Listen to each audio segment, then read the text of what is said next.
Hello and welcome back to Battle Brothers TV. I am Trevor, your host and guide across the endless battlefields of the 41st millennium. Today's video is part 2 of the series, What is Warhammer 40k? Where we answer the question with very simple lore and in simple terms, exactly what the hell Warhammer 40k is all about. In our last video, if you haven't watched it, it'll be linked right here. Please watch that video first, as it explains some of the more basic details that you will need to even understand what's going on in today's video. That video was largely about the rise of the Emperor of Mankind, and also about the warp, and how it is full of demons and devils, but also how it brings a certain amount of magic or psychic potential and psychic power to various races and species across the Milky Way galaxy. Please remember to subscribe to Battle Brothers TV to really help out our channel. Also, leave a comment, give us a like, or even click that bell icon so that you can make sure you're getting all of the most up-to-date information from Battle Brothers TV about Warhammer 40,000, as well as Dungeons & Dragons, and other fantasy and sci-fi settings, books, and games that we will be talking about in the future. So we will dive right in boots first today.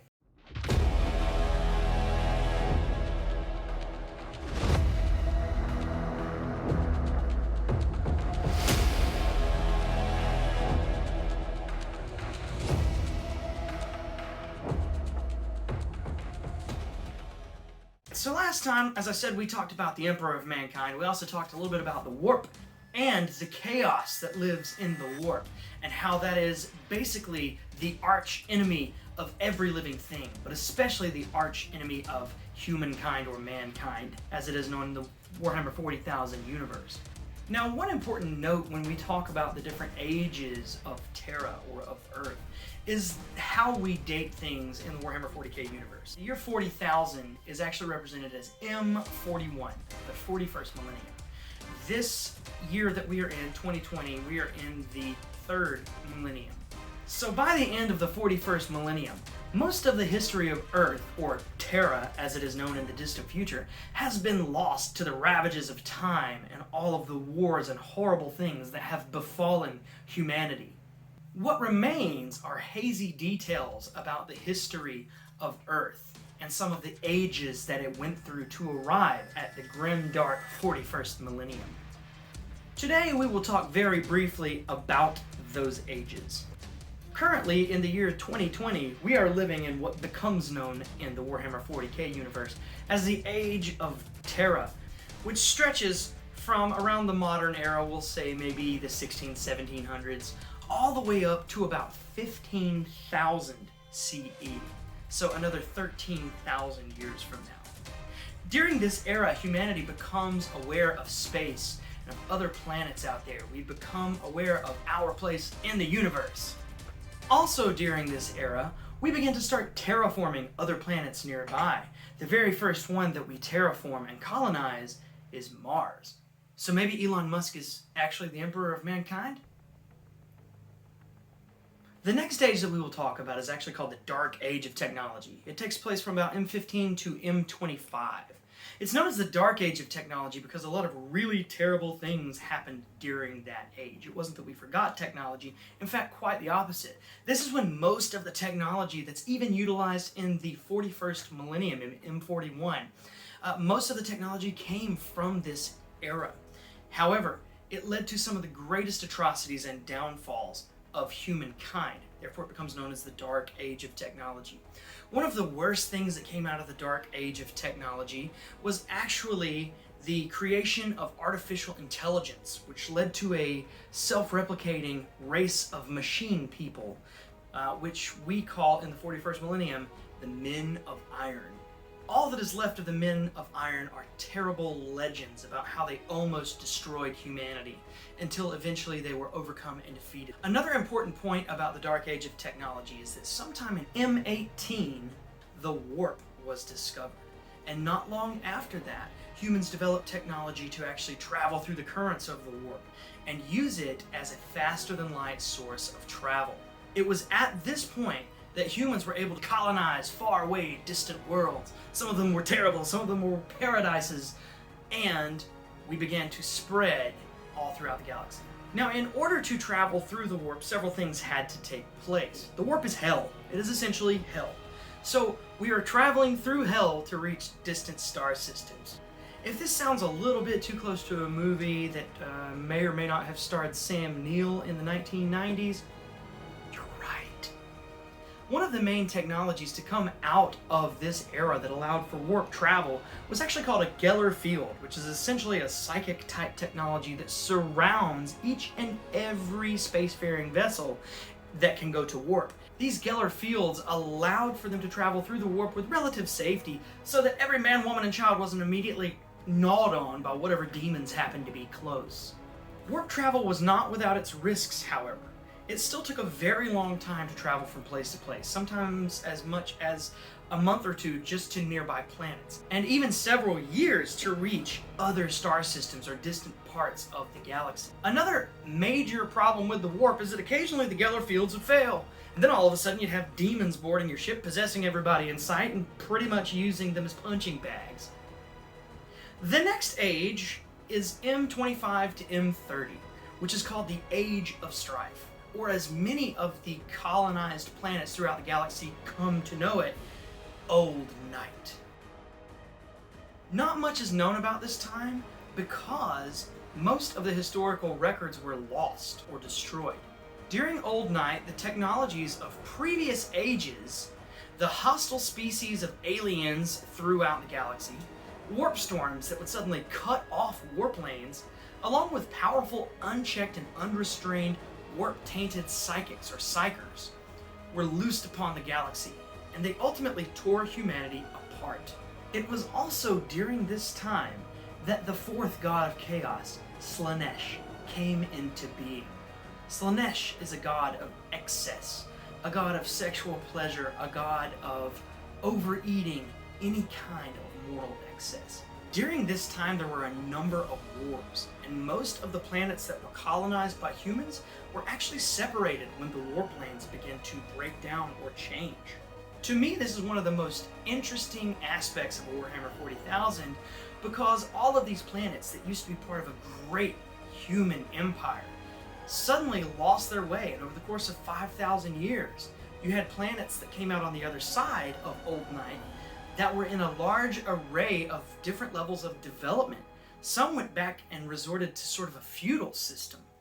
Others would have actual small stellar empires of their own.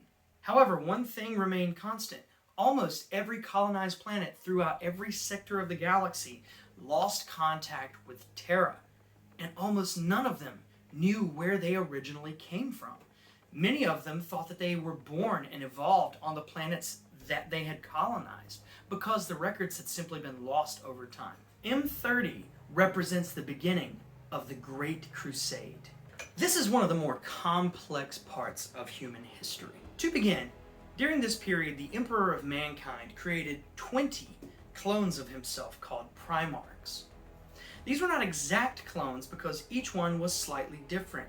They viewed themselves as brothers. They viewed the Emperor of Mankind as their father, albeit sort of an estranged father with some serious emotional attachment issues, and probably is a sociopath.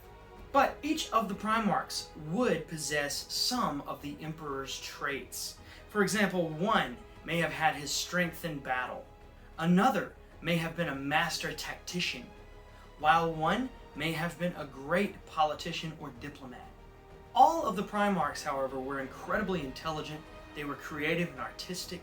Many of them were capable military leaders, and almost all of them had tactics that varied quite a bit. From the Primarchs, the Emperor actually created the Adeptus Astartes, or vast legions of transhuman space marines. These guys are basically the poster children for most of Warhammer 40,000, and if you know anything about Warhammer 40,000 at all, or have even seen one of the books, chances are you've seen them on the cover art. They are genetically modified, enormous, transhuman beings whose size, strength, skill, and speed were unmatched by any normal humans. They are often artistic and creative, and their martial prowess cannot be equaled by a standard human. They were engineered to fight the battles that standard humans simply could not win in a galaxy where every type of alien was more technologically advanced or much larger and tougher than humans could hope to be. It was also around this time that the Emperor of Mankind created a large psychic beacon on Terra that came to be known as the Astronomicon. And this is a pretty nifty thing because he powers it with souls. It's said that it's actually powered with 10,000 souls per day. The Astronomicon is essentially a psychic beacon that allows for ships to be able to see Terra's location anywhere in the warp and thereby navigate using Terra's location. It was during this time that the Emperor took the Primarchs and all of the Adeptus Astartes legions out into the galaxy and began a huge crusade for humanity, the Great Crusade. The main goal of the Great Crusade was to bring all of the old colonized worlds of the Imperium of Mankind back under the Emperor's banner, while also dispelling superstitious thought and religion, and replacing it with logical dogma, which he called the Imperial Truth. One by one, through battles of the Crusade, sometimes through diplomacy, the old colonized worlds of the Imperium of Mankind came back under the Emperor's rule. During M31, the greatest defeat of humanity takes place. This is known as the Horus Heresy. Late into the Great Crusade, the Emperor determines that it's time for him to head home.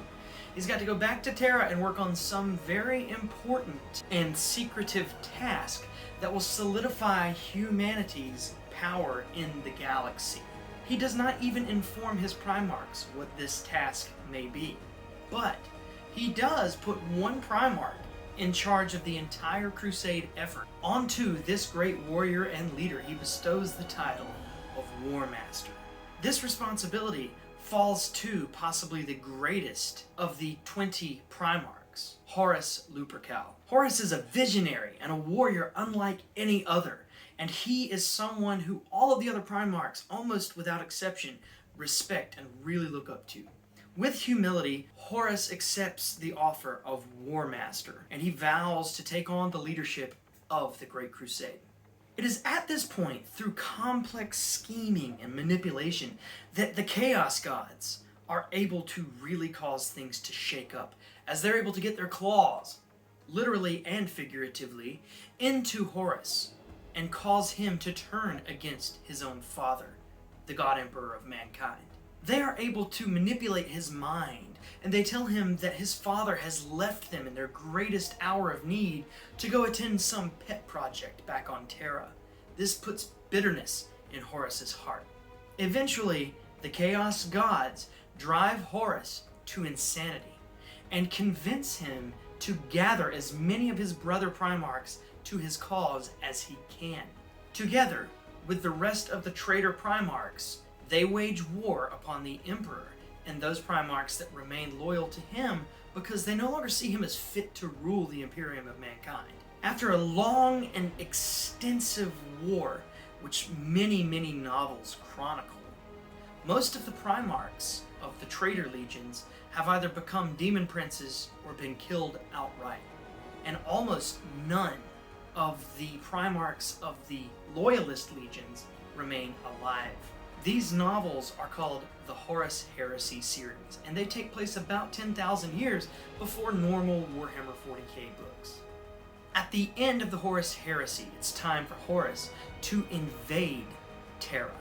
At the time of this video's production, there are actually 5 Siege of Terra novels that have been released that account and tell about this invasion of Terra and the Imperial Palace. However, we have ultimately known what happens there for quite some time.